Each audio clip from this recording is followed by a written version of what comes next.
మలిగొండలో గాని యాదగిరిగుట్టలో గాని వేలాదిగా కార్యకర్తలు ప్రజలు తరలి వచ్చినారు.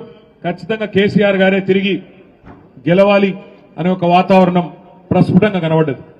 మనసులో నేను అనుకున్నది ఏమంటే నల్లగొండ జిల్లాలో ఆనాడు ఉమ్మడి నల్లగొండ జిల్లాలో ఖచ్చితంగా గెలిచే సీట్లలో ముందు వరుసలో ఉండేది ఆలేరు భువనగిరి ముందు వరుసలో ఉంటాయని చెప్పి నేను అనుకొని పోయినా. కానీ మరి ఏ కారణం చేతనో మరి రెండు కూడా మనం కొద్ది శాతం ఓట్లతోనే కోల్పోవడం జరిగింది. కానీ ఈరోజు చాలా సంతోషం, 2 సంవత్సరాలు తిరగకుండానే మళ్ళీ సర్పంచ్ ఎలక్షన్లు జరిగితే భువనగిరి నియోజకవర్గంలో కాంగ్రెస్ కు 52 వస్తే మనకు 56 సర్పంచ్లు ఇక్కడ గెలుచుకున్నాం. ఆలేరు నియోజకవర్గంలో 74 మంది సర్పంచ్లు గెలిచినారు. మునుగోడులో కేవలం 2 మండలాలు వస్తాయి మనకు, చౌటుప్పలు సంస్థా నారాయణపూర్ 2 మండలాలు కలిపి అక్కడ కూడా 15 మంది సర్పంచ్లు గెలుచుకున్నాం. తుంగతుర్తి కూడా ఒకటే మండలం వస్తుంది మనకి, 2 ఏంటి మోత్కూరు అడగూడు 2 వస్తాయి, అక్కడ 9 సర్పంచ్లు గెలుచుకున్నాం. అట్లాగే నకిరెక్కల్లో రామన్నపేట వస్తుంది ఒకటే కదా, అక్కడ కూడా 7 సర్పంచ్లు. మొత్తం కలిసి యాదాద్రి భువనగిరి జిల్లాలో 161 మంది సర్పంచ్లను గెలిపించుకున్న నాయకత్వం మొత్తానికి హృదయపూర్వకంగా నేను అభినందనలు తెలియజేస్తా ఉన్నా.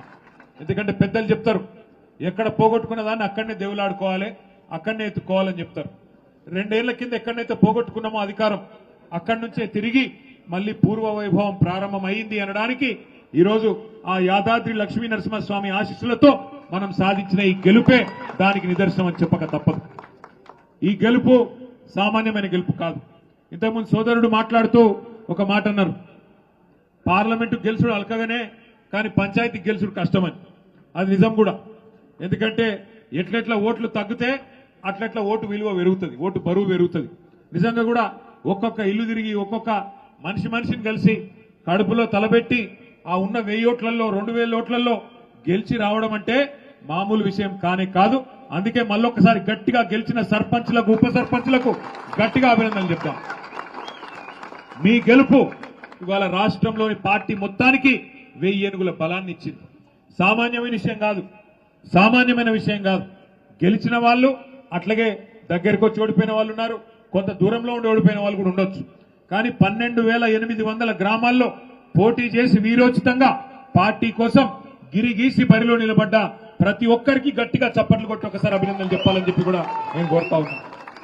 ఈ గెలుపు, ఈ ఉత్సాహం ఏదైతే మన సర్పంచ్ ఎన్నికలతో మన పార్టీలో వచ్చిందో ఇది సామాన్యమైంది కాదు.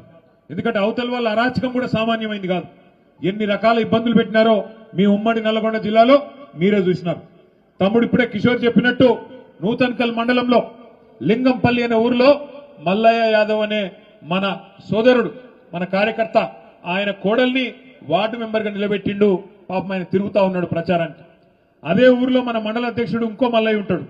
ఆ మల్లయ్య గారి మీద దాడి చేయడానికి కాంగ్రెస్ ముష్కరులు, కాంగ్రెస్ గుండాలు 50 మంది వచ్చి రాత్రిపూట 10-10:30కు అందరు సలిపూట వెళ్ళిపోతే 50 మంది కావాలని మాటేసి పోయి దాడి చేస్తే అందులో మరి దురదృష్టవశాత్తు మల్లయ్య యాదవ్ గారి మీద వారు దాడి చేస్తే రాళ్లతోని కొట్టి కిరాతకంగా అక్కడే లింగంపల్లిలో దాడి చేసి చంపేసినారు.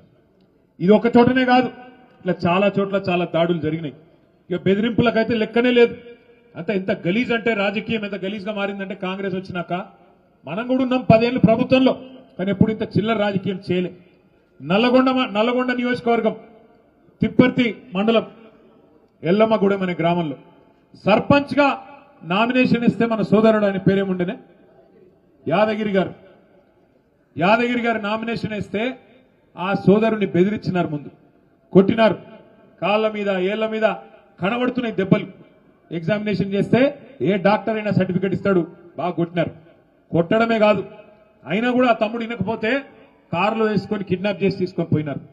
తీసుకొని పోయి అక్కడ ఉండే మంత్రి బలుపుతో ఆయన కనుసన్నలో ఉండే ఆయన అనుచరుల అహంకారం వల్ల మూత్రం దాగిపించి ఆయనను బెదిరించి ఇన్సల్ట్ చేసి అక్కడికక్కడనే ఆయనను అవమానించే ప్రయత్నం చేసినారు. అంటే ఎంత కిరాతకమైన, ఎంత చిల్లర వికృతమైన రాజకీయం ఇది ఈ జిల్లాలో జరుగుతున్నది కాంగ్రెస్ నాయకుల కనుసన్నల్లో. ఒక్కసారి మీరు ఆలోచన చేయండి. అట్లాగే 1-2 కాదు, ఇట్లా ఎన్నో ఉన్నాయి ఉదాహరణలు. హుజూర్ నగర్ కాన్స్టిట్యున్సీలో అయితే మన వాళ్ళని తీసుకొని పోయి పోలీస్ స్టేషన్లలో కూర్చోబెట్టి బెదిరించి ఆఖరికి కాంగ్రెస్ మండల అధ్యక్షుడిని పోలీసు కూడా పిలిపించుకొని వాళ్ళకు మన క్యాండిడేట్ని అప్పచెప్పి పంపించే పరిస్థితి. ఇంత చిల్లర రాజకీయం ఇవాళ ఈ జిల్లాలో జరుగుతూ ఉన్నది. పోనీ ఇదంతా ఒక దిక్కు అయిపోయింది. తర్వాత ఎలక్షన్లు అయినాయి. మనోళ్ళు మొక్కవోన్ ధైర్యంతో కొట్లాడినారు. నకరేకల్ నియోజకవర్గం చినకాపర్తి అనే గ్రామంలో మనకు పడ్డ ఓట్లను, మరి అధికారులకు ఏమైందో నాకు తెలియదు, మనకు పడ్డ ఓట్లను అవి కలిపితే మనం గెలిచిపోతాం. అవి పక్కకు బారేసి పక్కన మోరులో దొరికినాయి. మన లింగయ్య గారు పోయి చిరుమర్తి లింగయ్య గారు కొట్లాడి అట్లెట్లా మీరు లెక్క పెట్టారని గొడవ చేస్తే అది మొత్తం రాష్ట్రం దృష్టికి వచ్చింది. అట్లాగే ఇక్కడ